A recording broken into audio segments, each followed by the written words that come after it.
내가 너한테 따뜻한 코트 줄 수 있을 거야? 아니면 다른 옷도 내가 너한테 다 줄 수 있을 거야? 라고 이야기를 합니다. 상식적으로 조금 어긋나죠? 그러면서도 하지만 만약에 네가 원한다면 따뜻한 코트 하나 가지고 와.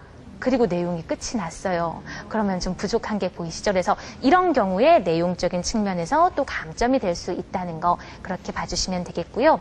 지금 쓰기 3급은 보시다시피 40 내지 50단어 드렸는데 제가 마지막으로 보여드릴 그림판은 바로 쓰기 2급의 내용입니다. 그중에서도 조건 제시형 글쓰기인데요.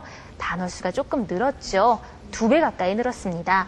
60에서 80 단어이고 이번에는 써야 할 내용이 무엇이냐면 자신이 여행했던 장소 중에 가장 기억에 남는 곳에 대해서 다음의 내용을 포함해서 장소의 이름과 그다음에 방문했던 시간 그리고 그곳을 네가 가장 기억에 남는다고 선택한 이유를 이렇게 포함하게 되어 있는 거고요. 짧은 에세이 쓰기는 단어 수가 더 늘어납니다. 이런 경우는 80에서 120단어까지 늘어나고요. 조금 친구들이 부담을 느낄 수밖에 없겠죠. 가장 고난이도의 라이팅 문제라고 보시면 되겠습니다. 그래서 찬반 양론에 관해서 자신의 의견도 하나 덧붙여서 그것을 뒷받침할 수 있는 결론까지 내리는 이러한 에세이 쓰기까지 2급에서는 또 제시가 되고 있습니다. 네. 지금 설명을 듣다 보니까 이 영어 실력도 영어 실력이지만 장문 실력도 좀 있어야 될 그렇죠. 것 같다는 네. 생각이 들고 그리고 어떤 그 상식에 맞는 그런 그 논리를 펴야 되는 그런 것도 분명히 필요할 것 같은데 네. 근데 이제 우리 학생들이 그 갖고 있는 질문들 중에서는 이런 채점 기준도 중요하지만 네.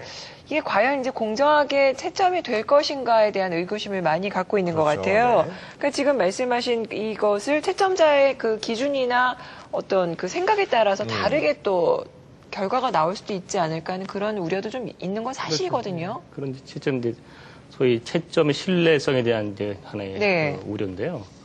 특히 이제 표현 능력에 대한 것이기 때문에 상당히 그런 우려는 당연하고 그래서 그런 소위 우려를 이제 줄이기 위해서 지금 이 교과부 차원에서도 그런 소위 채점자 전문가들이겠죠. 일반 평가 전문가들이나 또는 교사분들 중에서 우수한 분들을 집중적으로 이런 채점 연수 기회를 부여해가지고 그분들도 이렇게 통해서 이렇게 평가를 할 수 있도록 많은 또 지금 연수를 실시하고 있습니다. 그래서 이제 또 이 평가는 혼자 하는 게 아니거든요. 몇 사람이 같이 해서 이제 나중에 평균도 하고 그래서 물론 편차는 있겠습니다만은 그런 강도 높은 연수를 통해서 이런 평가의 오류랄까 그런 것도 자연스럽게 해소할 수 있을 것이라고 봅니다. 또 지금 말씀하셨듯이 우리가 글 쓴다는 것이 그냥 무작정 쓰는 것이 아니라 기본적인 조건이 있거든요.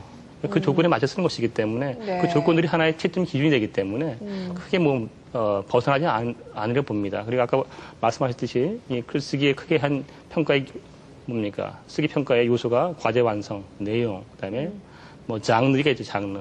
여러 가지 포맷이나 또는 어법 같은 게 있거든요. 이 과정별로 다 이제 조건이 제시되어 있기 때문에 그 틀 안에서 하는 것이기 때문에 큰 어려움은 없을 겁니다. 네. 네. 또 이제 우리가 요구되는 것이 전문적인 글쓰기는 아니거든요. 고등학교 정도 일반적인 것이기 때문에 큰 어려움은 없으려고 봅니다. 근데 또 학생들이 갖고 있는 또 질문이 뭐냐면은 일단은 선생님도 다 잘 아시겠지만 한국어와 또 영어가 어순이 이제 또 다르다 보니까 술부는 우리는 맨 끝에 있는데 영어는 앞에 있다 동사가 그래서 이제 머릿속에 있는 한국어를 영어로 바꿀 때 힘들다. 나는 학교에 갔다 그러면 I school부터 나와버리거든요. 이런 건 어떻게 훈련을 해야 되냐 궁금증이 많은데 답이 어떻게 되나요? 일단 영어 긴 글도요, 결국에는 문장들이 모여서 글이 되는 거지요.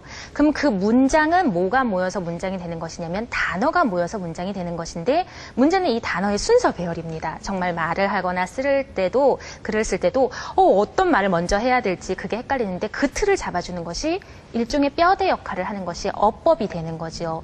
그래서 이제 어법 공부 안 해도 되겠지 그게 아니라 말하기나 쓰기에 있어서도 결국에 가장 기본 바탕은 어휘와 어휘와 어법 공부를 철저히 하시고 그것이 완벽히 내 것이 되었을 때 말도 나오고 글도 나오는 겁니다. 특히나 이제 구문 같은 경우 예를 들어서 나 오늘 뭐 이렇게 영어 일기를 쓰다가도 이거 하는데 정말 어려웠다. 이거를 영어로 어떻게 써야 되나 우리 친구들이 너무너무 고민을 합니다. 그런데 그럴 때 많은 글을 통해서 너무나 중요한 구문 뭐 have trouble 뒤에 ing 쓰는 이런 구문만 잘 알고 있다면 그 구문을 이용해서 뼈대를 딱 잡아서 훨씬 쉽게 문장을 쓸 수가 있다는 것이죠. 그래서 어휘와 어법 구문 공부가 철저히 바탕이 되면서 그리고 많은 좋은 글을 통해서 적절한 문장들을 많이 접해보면 그것이 결국에 또 영어 일기 쓰기와 같은 방법으로 많은 연습을 통해서 결국에는 많은 글을 읽어보고 또 많이 써봐야 그 실력이 는다는 말씀을 드리고 싶네요. 네. 사실 지금 어느 정도 그 어떻게 준비를 해야 될지 마무리를 좀 해주셨어요. 네. 예, 그 좋은 어법, 어휘를 좀 평소에 많이 익히고 또 쓰는 연습을 좀 많이 하는 것이 좋다라는 이제 말씀을 해주셨는데 혹시 그 외에도 좀 이런 그 쓰기 시험에 대해서 좀 대비할 수 있는 어떤 훈련법 같은 게 조언해 주실 수 있는 게 있을까요? 일단 문장 패턴 그 반복 연습이 가장 기본이 되어야 하고요. 그리고 그 문장들이 이제 완성이 되면 글은 하나의 그 문장들이 모여서 짜임새 있게 가야 하니까요. 좋은 글들을 많이 보면서 글의 구성이라든가 영어식 글은 또 우리나라 글과는 약간 차이가 나거든요. 서두가 가고 그다음에 body라는 부분, 메인 부분이 있고 마지막에 conclusion까지 이렇게 정확한 조직이 구성이 바탕이 되는 그런 글들을 많이 접해서 개요쓰기 연습이 돼야 되겠죠. 그리고 맨 마지막으로는 제가 아까 채점 기준을 말씀드렸는데 내 글을 다 쓰고 나서 연습을 한번 해보시는 겁니다. 내가 채점자라면 그 채점 기준에 맞게 내가 이 글을 전부 다 썼는지 그러면서 자기의 그 영어 쓰기 실력을 훨씬 더 향상시켜 나가실 수 있을 것 같고요. 친구들과 실제로 사실은 지금 우리 쓰기 2급, 3급이나 전부 다 개인적인 일상 소재를 바탕으로 글을 쓰라고 하는 경우가 굉장히 많습니다. 그래서 영어 일기 쓰기뿐만 아니라 아까 이메일 쓰기도 있었던 것처럼 친구들과 실제로 이메일을 한번 써보면 그 친구가 보면서 야, 너 근데 여기 어법 이거 잘못된 것 같아. 서로 같이 고쳐줄 수도 있고요. 써보는 것 자체가 또 워낙에 좋은 연습이 되다 보니까 실제 생활에서 항상 머릿속에 염두에 두고 많이 써보는 연습해 보신다면 크게 어렵지 않게 2급과 3급의 쓰기 시험은 대비하실 수 있을 것 같습니다. 선생님 말씀 들어보니까 그래도 가장 중요한 것은 기본으로 돌아가라 이런 말씀이군요. 그럼요. 네. 그 마지막으로 우리 교수님도 그 니트 시험 이렇게 대비하라 팁이 있다면 뭐가 있겠습니까? 지금도 선생님이 다 말씀해 주셨는데 지금 이제 아까 니티가 말하기하고 쓰기를 직접 평가하게 되거든요.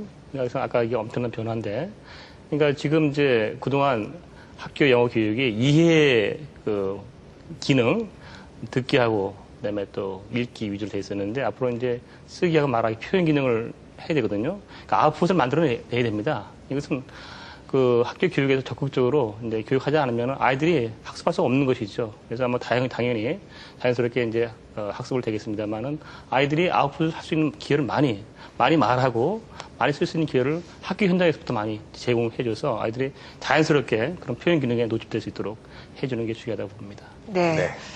자, 국가 영어 능력 평가 시험인 니트, 그 중에서도 쓰기 영역은 어떻게 준비하면 좋을지 알아봤는데요. 많은 도움이 되셨길 바라고 다음 이 시간에는 말하기 영역에 관해서 알아보겠습니다. 자, 니트를 비롯해서 영어에 대한 궁금증 있으신 분들은요, 저희 홈페이지 또는 SNS를 통해서 질문을 받고 있습니다. 질문 주시면 저희가 성실하게 답을 해드리도록 하겠습니다.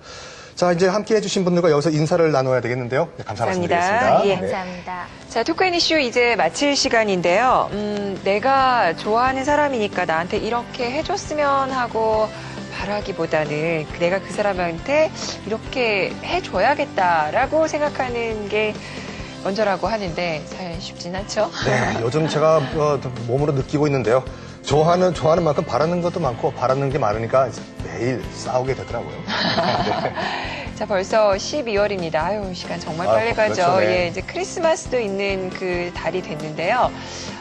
어떤 선물을 받고 싶다, 뭐, 어떻게 됐으면 좋겠다, 이렇게 바라기보다, 주변에 어떻게 내가 그 감사의 마음, 사랑의 마음을 전파할 수 있는지 그 부분에 대해서 한번 곰곰이 생각해 볼 수 있는 그런 한 달이 됐으면 좋겠다는 생각이 듭니다. 저희는 여기서 인사드리겠습니다. 고맙습니다. 감사합니다.